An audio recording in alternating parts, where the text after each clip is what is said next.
नमस्कार दोस्तों, स्वागत है आप सभी का आपके अपने YouTube चैनल पर। आज का वीडियो हर जमीन मालिक के लिए, सभी रैयत के लिए बेहद खास है। जैसा कि आप सभी जानते हैं कि राजस्व महाअभियान अब बंद हो चुका है। अब न कहीं शिविर लगाया जा रहा है और ना ही ऑफलाइन आवेदन जमा हो रहे हैं। लेकिन असली सवाल ये है, जिन लोगों ने अभी तक अपना फॉर्म जमा नहीं किया है, अपना आवेदन शिविर में जमा नहीं किया है, उनका क्या होगा? और जिन्होंने शिविर में आवेदन कर दिया है, उनका काम आखिर में कैसे होगा?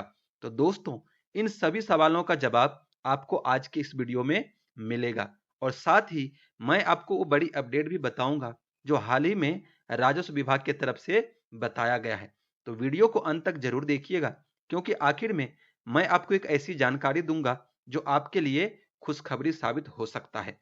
तो चलिए सबसे पहले बात करते हैं उन लोगों की जिन्होंने अब तक फॉर्म या आवेदन शिविर में जमा नहीं किया है। दोस्तों, राजस्व महाअभियान के दौरान जो काम शिविर लगाकर किया जा रहा था, जैसे जमाबंदी में सुधार करवाना हो, छूटी हुई जमाबंदी को ऑनलाइन करना हो, उत्तराधिकार नामांतरण हो या फिर बंटवारा नामांतरण हो, ये सभी काम जो है 20 सितंबर यानी कि जिस दिन से राजस्व महाअभियान खत्म हो चुका है, उसके बाद भी ये सभी काम सुचारू रूप से ऑनलाइन पोर्टल के माध्यम से चलेगा। दोस्तों, यह है राजस्व महाअभियान की तरफ से जारी किया गया नोटिस। उसमें साफ साफ लिखा है कि 20 सितंबर के बाद भी निम्नलिखित सेवाएं सुचारू रूप से चलती रहेगी: ऑनलाइन जमाबंदी में सुधार, उत्तराधिकार नामांतरण, बंटवारा नामांतरण और छूटे हुए जमाबंदी को ऑनलाइन कराना। उपरोक्त सभी कार्य जो है आगे बिहार भूमि पोर्टल के माध्यम से ऑनलाइन जारी रहेगी। पूर्व की तरह दाखिल खारिज पोर्टल और परिमार्जन पोर्टल पर सेवा जो है 24 आवर्स चालू रहेगा।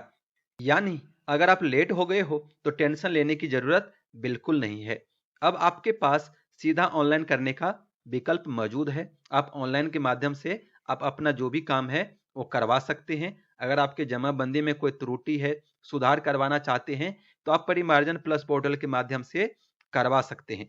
हाल ही में सरकार ने गाइडलाइन भी जारी किया है। जमाबंदी में सुधार हो, ऑनलाइन एंट्री हो, ये सभी काम जो है आप परिमार्जन पोर्टल के माध्यम से करवा सकते हैं। यहाँ पे देखेंगे लिखा है कि ऑनलाइन किए जाने हेतु छूटे हुए जमाबंदी को परिमार्जन प्लस पोर्टल के माध्यम से ऑनलाइन किए जाने के संबंध में, और दूसरा जो है परिमार्जन प्लस के माध्यम से जमाबंदी में सुधार करने हेतु दिशा निर्देश। तो अब आप जो है जो भी काम महाअभियान के दौरान हो रहा था, शिविर में हो रहा था, वो सभी काम जो है अब परिमार्जन प्लस पोर्टल के माध्यम से किया जाएगा। परिमार्जन प्लस पोर्टल पर जाने के लिए आप लोगों को बिहार भूमि का ये पोर्टल खोल लेना है। नीचे आएंगे तो आपको ये ऑप्शन दिख जाएगा, न्यू परिमार्जन प्लस। ये ऑप्शन पहले नहीं था, हाल ही में जोड़ा गया है। इस पे जैसे आप क्लिक करेंगे, आपके सामने परिमार्जन प्लस का पोर्टल खुल के आ जाएगा।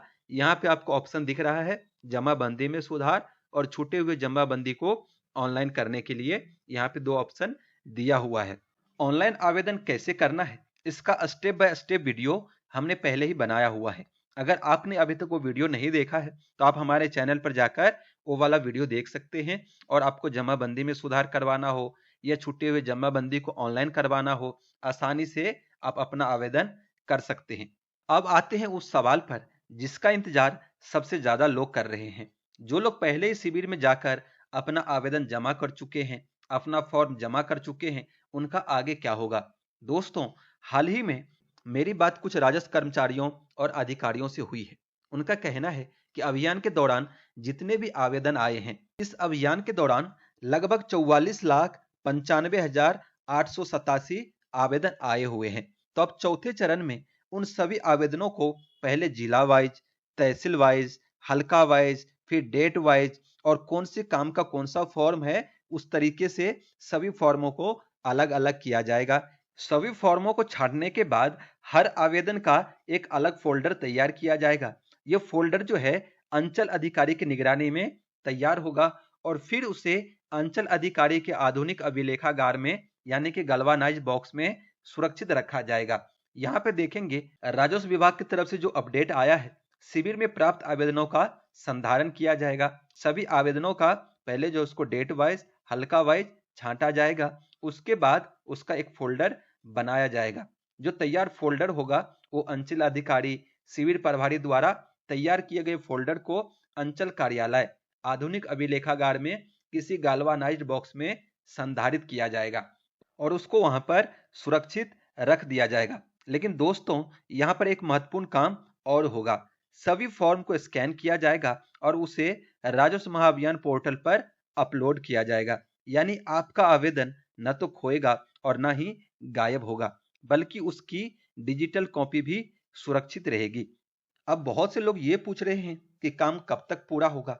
दोस्तों, आपको याद होगा कि कुछ दिन पहले कई सारे राजस्व कर्मी छुट्टी पर चले गए थे, हड़ताल पर चले गए थे, जिस वजह से काम की स्पीड जो है थोड़ी धीमी हो गई थी।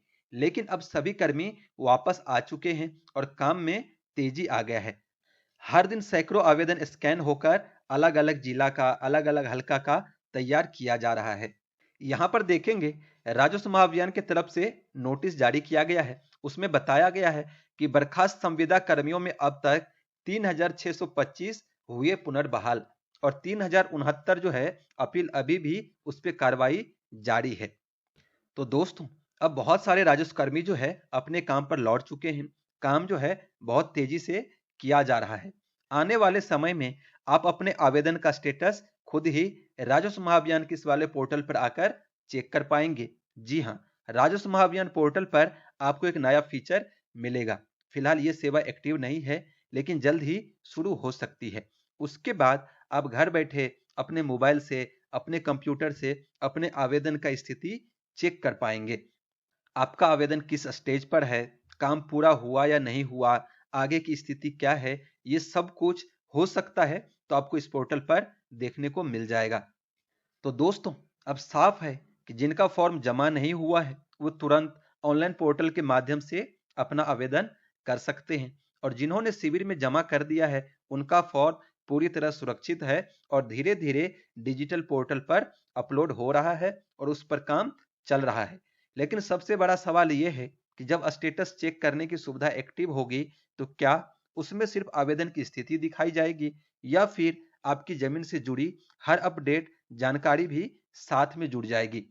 तो दोस्तों, यही है वो अपडेट जिसका इंतजार हर जमीन मालिक कर रहा है और जैसे ही इस पर कोई नई जानकारी आती है मैं सबसे पहले आपको इसी चैनल पर बताऊंगा। इसलिए चैनल को सब्सक्राइब कर लीजिए और बेल आइकन जरूर दबा दीजिए ताकि आपकी जमीन से जुड़ी कोई भी खबर आपसे मिस ना हो पाए। तो चलिए, आज की वीडियो में इतना ही। वीडियो अगर पसंद आया हो तो वीडियो को लाइक कर दीजिएगा। चैनल पर पहली बार आए हैं तो चैनल को सब्सक्राइब कर लीजिएगा और ये महत्वपूर्ण जानकारी अपने दोस्तों के साथ, अपने रिश्तेदारों के साथ जरूर शेयर करिएगा। मिलते हैं जल्द ही अगले वीडियो में। तब तक के लिए धन्यवाद।